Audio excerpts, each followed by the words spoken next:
Vamos abrir as nossas Bíblias no livro dos Atos, no capítulo 5. Na realidade, esse é um dos capítulos mais trágicos da Bíblia. E, naturalmente, tem uma lição muito preciosa, profunda, importante para as nossas vidas.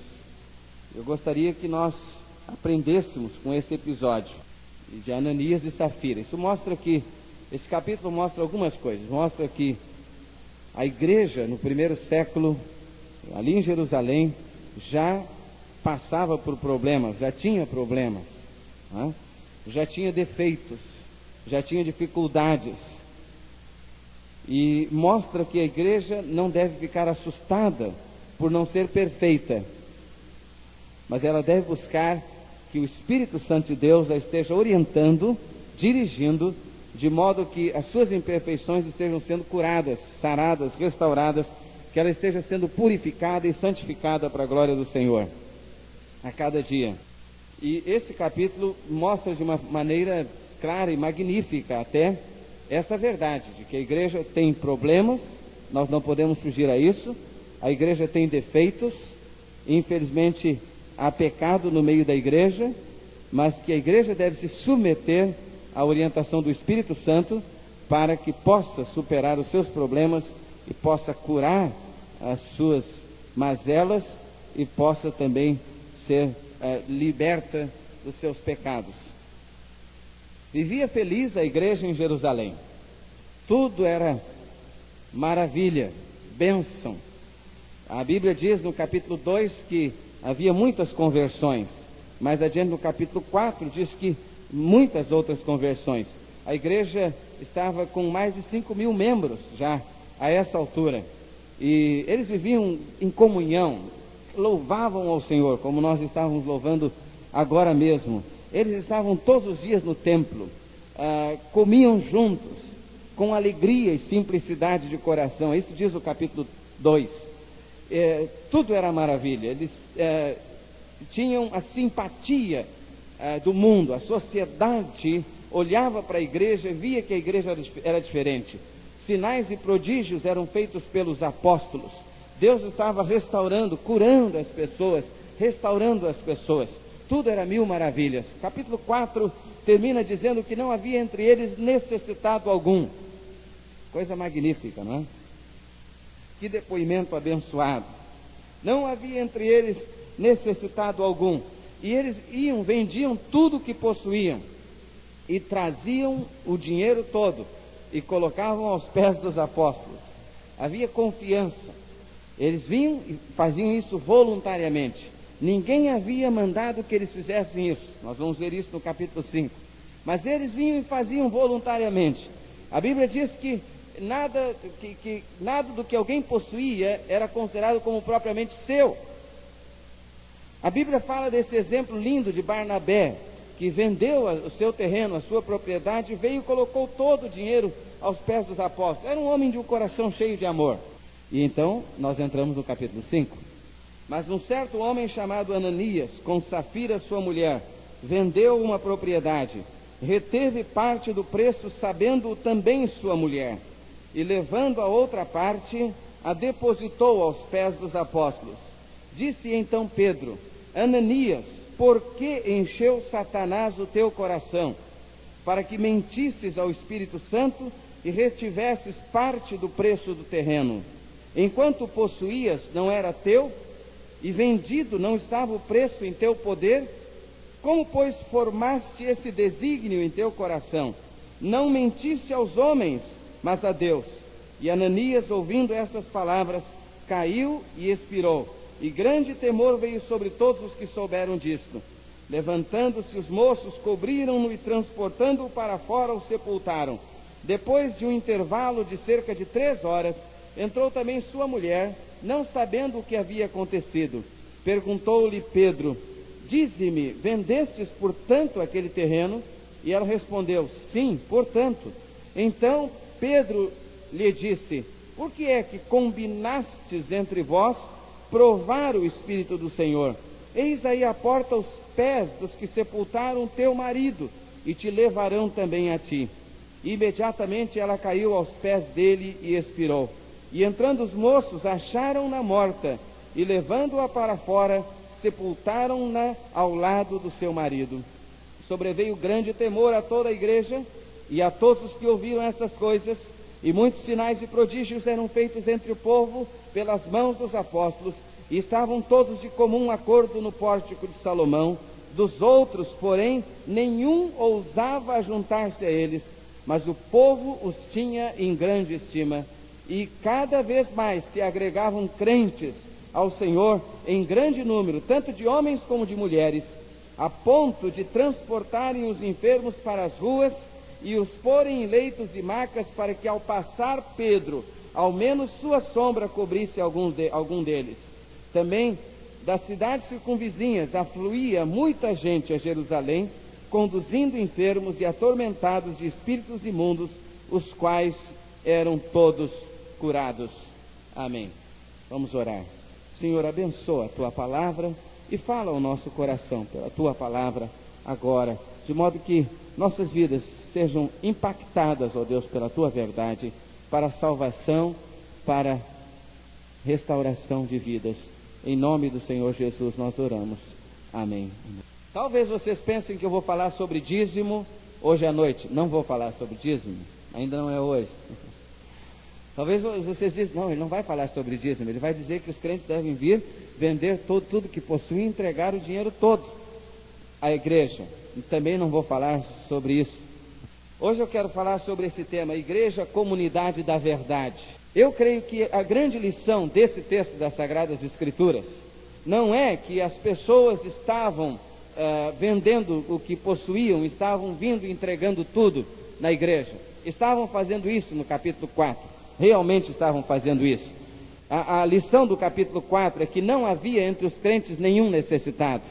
Então não importa como nós vamos suprir as necessidades uns dos outros, o importante é que nós nos sintamos responsáveis uns pelos outros na igreja do Senhor Jesus Cristo. Se vamos vender tudo, ou vamos dar o dízimo, se vamos dar a metade, o que vamos fazer, não é isso o que Deus está cobrando de nós. É interessante que, é claro aqui no capítulo 5, que ninguém estava sendo obrigado a vender as propriedades e trazer o dinheiro todo. Ninguém estava sendo obrigado. Mas a grande lição do capítulo 5 é essa, que na igreja do Senhor Jesus só pode prevalecer a verdade. O grande pecado que foi cometido por Ananias e Safira foi mentir. Eles queriam sobreviver na mentira. E na realidade, a mentira não pode sobreviver. Alguém já disse que a mentira tem pernas curtas? Esse é um ditado que anda por aí. Realmente é isso. Mas não é só a mentira que tem pernas curtas. O mentiroso também não vai longe. A mentira não vai longe. Mas o pior de tudo é que o mentiroso também não vai longe. Alguém pode dizer, mas que coisa trágica, Pedro decretar a morte de Ananias e Safira. Mas não foi isso que aconteceu. Pedro os confrontou, e quando ele os confrontou, eles caíram duros. Eles caíram duros ali. E a Unijovem veio, recolheu e fez o sepultamento. Primeiro do Ananias, 3 horas depois entrou a mulher dele, Safira, e caiu dura também, não? E a Unijovem veio, recolheu e fez o sepultamento também. Eu fico pensando que, na realidade, a igreja precisa resgatar esse seu compromisso com a verdade. E eu creio que Deus está empenhado nisso. Esse é o princípio do Evangelho. O Senhor Jesus Cristo disse, seja porém o vosso falar sim, sim, não, não. Amém, irmão? Porque o que passa disso é de procedência maligna. O Senhor Jesus disse, eu sou o caminho, a verdade e a vida. Ele é verdade. E a mentira não pode prevalecer na igreja, nem na vida do crente, nem no lar do crente, nem no casamento do crente, nem na família do crente, no Senhor Jesus Cristo. Sabe por quê? porque mais cedo ou mais tarde essa mentira vai aparecer, vai transparecer. A Bíblia diz, o próprio Senhor Jesus Cristo diz que nada há encoberto que não haja de ser descoberto. Nada há encoberto que não haja de ser descoberto. Mais cedo ou mais tarde todo mundo vai descobrir. Por isso que a única saída honrosa para o pecado é o arrependimento, a confissão e o clamor a Deus por perdão, por absolvição. Alguns estão buscando outras saídas para o pecado. O sujeito pecou, fez, aconteceu, e depois ele acha que pode botar um pano quente por cima, ele acha que pode resolver a coisa, esconder, camuflar. Mas o nosso Deus é o Deus da verdade, é o Deus zeloso, é o Deus que conhece todas as coisas. Já viu o Salmo 139? Senhor, tu me sondas e tu me conheces, tu conheces o meu andar, tu conheces o meu caminhar, tu conheces o meu assentar, o meu deitar, o meu levantar, de longe entendes o meu pensamento. Para onde eu me irei do teu Espírito?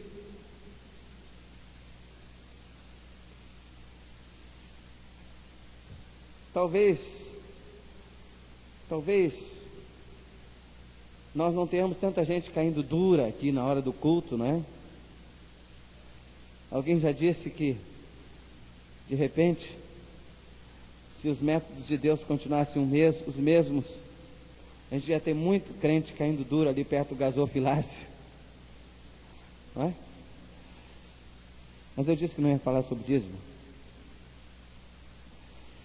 Mas o grande problema é o seguinte, é que seja por morte instantânea ou não, a mentira vai matando, ela vai acabando com a pessoa, ela vai consumindo, ela vai corroendo por dentro. A mentira mata, leva à morte. Porque a mentira sempre leva a pessoa cada dia a se precipitar numa outra mentira. A Bíblia diz assim, um abismo chama outro abismo, ao ruído das suas catadupas. E a pessoa começa com uma pequena mentira, e depois, para sustentar aquela mentira, ela arranja uma pouquinho maior, e depois uma pouquinho maior, e daqui a pouco ela está com tanta mentira, que nem ela mais sabe o que disse e o que não disse. Ela está tão complicada, tão enrolada, que ela nem sabe mais se foi o que se disse ou se não disse. E ela então se torna cínica. E um dos piores estados do ser humano é o estado de cinismo. É o estado da pessoa que está no pecado, mas ela se tornou tão insensível, que ela chega até a dizer, mas eu sei que Deus está abençoando, eu sei que Deus está aprovando. Deus não pode aprovar corrupção, Deus não pode aprovar pecado, não adianta vir orar a Deus para Deus abençoar pecado, para Deus abençoar corrupção, para Deus abençoar desonestidade, para Deus abençoar mentira, porque Deus não vai abençoar, não adianta. Deus não vai abençoar. E parece que era mais ou menos uma coisa assim que Ananias e Safira tentaram. Eles trouxeram aquela oferta para passar por bonzinhos, eu não sei, mas tudo indica que foi isso, para dizer, bem, nós fizemos a nossa parte, nós estamos agindo de acordo com o padrão, nós estamos fazendo como todo mundo está fazendo, olha aqui está, vendemos a nossa propriedade e trouxemos tudo. Foi isso que nós levantamos. Pedro não tinha uma maquinazinha calculadora, ele não tinha Jornal do Brasil para consultar a cotação do dólar, ele parece que não tinha ido à escola, porque a Bíblia diz que ele era indouto, mas o Espírito Santo de Deus sabia. De repente Ananias e Safira podiam enganar a Pedro, podiam enganar a João, podiam enganar os apóstolos, podiam enganar a igreja, mas não podiam enganar o Espírito Santo. E essa é a grande lição, nós não podemos enganar o Espírito de Deus. Não adianta. Não podemos. A mentira não pode sobreviver no meio da igreja do Senhor, porque a igreja é a comunidade da verdade. A verdade tem que prevalecer no meio da igreja. Porque a vida do crente precisa ser vivida em verdade.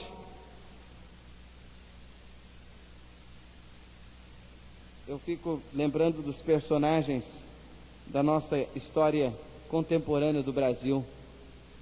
Quando é que essa gente imaginava que um dia uma CPI ia quebrar o seu sigilo bancário? Não é verdade? Quando é que essa gente imaginava que um dia uma CPI ia recolher os seus filmes de vídeo?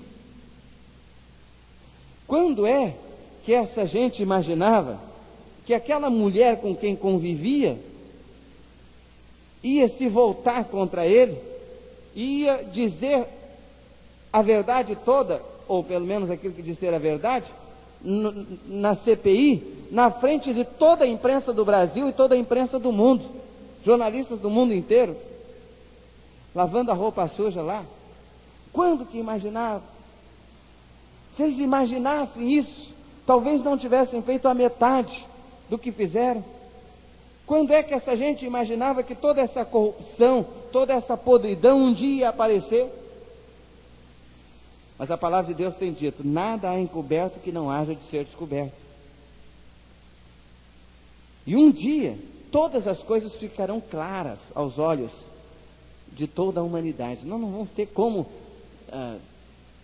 dissimular, nós não vamos ter como disfarçar, nós não vamos ter como enganar, nós não vamos ter como enrolar. Tudo vai ser declarado. Eu acho interessante nós observarmos algumas coisas nesse texto. A primeira delas é que houve uma maquinação.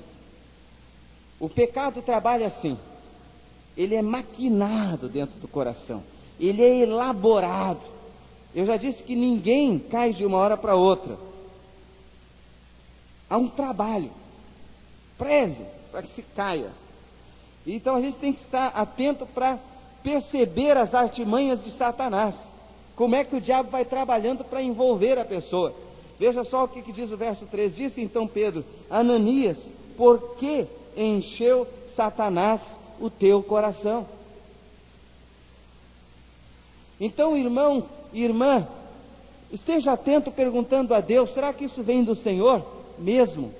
Porque às vezes a gente vai permitindo que Satanás entulhe o coração da gente, que vai enchendo a mente, o coração da gente dessa ilusão, desse encanto, desse feitiço que faz a pessoa acreditar que a mentira nunca vai ser descoberta, que faz a pessoa acreditar que o engano nunca vai ser percebido, que faz a pessoa acreditar que a corrupção nunca vai ser denunciada, dessa ilusão que faz a pessoa acreditar que a imoralidade nunca será exposta. O verso de número 5 diz: Ananias, ouvindo essas palavras, caiu e expirou. Aliás, verso 4: enquanto possuías não era teu, e vendido não estava o preço em teu poder, como, pois, formaste este desígnio em teu coração? Foi uma coisa elaborada, foi uma coisa trabalhada. A mentira tem esses requintes de elaboração, de engenharia, de construção. Porque a pessoa fica arquitetando, fica calculando. Quando perguntar isso, eu vou dizer isso. Quando falar isso, eu respondo isso. Não é? E toda uma engenharia satânica começa a acontecer dentro do coração da pessoa. E Satanás forma uns desígnios dentro do coração. E daqui a pouco você olha, aquela pessoa fala e parece que ela convence você, porque ela é tão profissional em mentir, ela sabe tanto mentir, que você quase que é envolvido, e às vezes até é envolvido. É isso que Satanás faz. Segunda coisa é que viver na mentira leva as pessoas a sobrevoarem os verdadeiros problemas que elas estão enfrentando. Nós sobrevoamos as verdadeiras realidades da nossa vida. E tem gente que vive na mentira, mente para si mesma. Você mente tanto para os outros, que de repente você começa a mentir para si mesmo. Você começa a se convencer de que aquilo é verdade. O diabo cega o entendimento da pessoa. E a pessoa está no erro, está no pecado, está na feitiçaria, está na idolatria, está na imoralidade, e ela já começa a acreditar na sua própria mentira. Aquele micróbio da mentira contaminou de tal forma o seu coração, que ela começa a acreditar na mentira como se fosse verdade. E esse é um problema terrível, porque aí só Deus vindo mesmo e dando uma sacudida na vida daquela pessoa, para ela se acordar e ver que ela está sendo enganada. É isso que Paulo escreve aos Efésios, que o príncipe desse século cegou o entendimento dos incrédulos, para que não lhes resplandeça a luz do Evangelho de Cristo. E quanta gente que está vivendo na pior mentira da vida, não é? Está vivendo no pecado, na imoralidade, na feitiçaria, está acreditando naquilo ali, está às vezes até acreditando que é feliz, está acreditando que aquilo ali é bom, está lá no vício, e ela está acreditando que não tem jeito de sair. Ela começa a acreditar na sua própria mentira, que foi arquitetada e engenhada por Satanás no seu coração. Uma das maiores libertações que Deus nos dá no Evangelho é a libertação da mentira.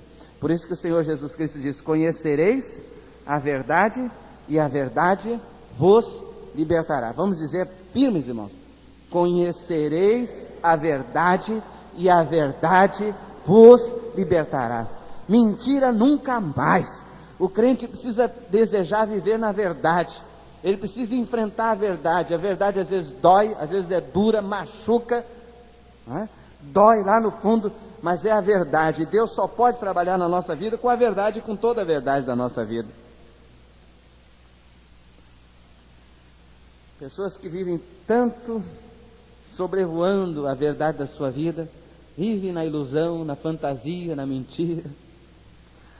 Alguns começam a viver um estilo de vida totalmente mentiroso. O sujeito começa a mentir, roubar, corromper, fazer acontecer. Tem carro novo, lustroso, tem dinheiro, tem dólares verdes, não é? Ele pensa que é o tal, e alguém chega perto dele e diz assim: ô doutor, e ele acredita, porque ele está acreditando em tudo que é mentira do mundo. E o outro chega e diz: puxa, mas você é um gato, e ele acredita, coitado, acredita, a maior mentira, mas acredita, que ele está acreditando em tudo que é mentira agora. Ah, mas você é um bonitão, né? E como o diabo faz isso, né? Ele quer envolver, quer encantar.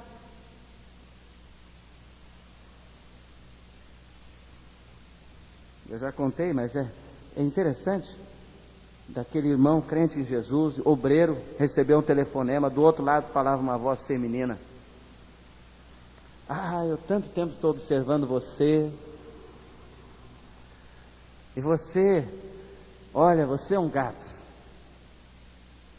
e tal, e com aquelas palavras melosas e todas, né? Sabe quem é que está falando? Sei, é o diabo. Pum.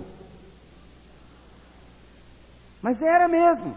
E graças a Deus que esse irmão não caiu naquela mentirada de Satanás, porque o diabo diz: eu amo você. Ele diz: olha, você é bonitão, olha, eu estou encantado com você, estou apaixonada, e isso e aquilo. E um dos maiores conteúdos de mentira são essas músicas que muita gente anda cantando aí, muito jovem anda cantando por aí, cantando essa mentirada toda e acreditando nessa coisa toda. A mentira leva à morte. Seja cair duro na igreja, ou seja ir morrendo aos poucos, vai se afundando no poço, se afundando no buraco do pecado, vai morrendo e acaba morrendo mesmo. A mentira não tem outra coisa para onde leva as pessoas senão isso.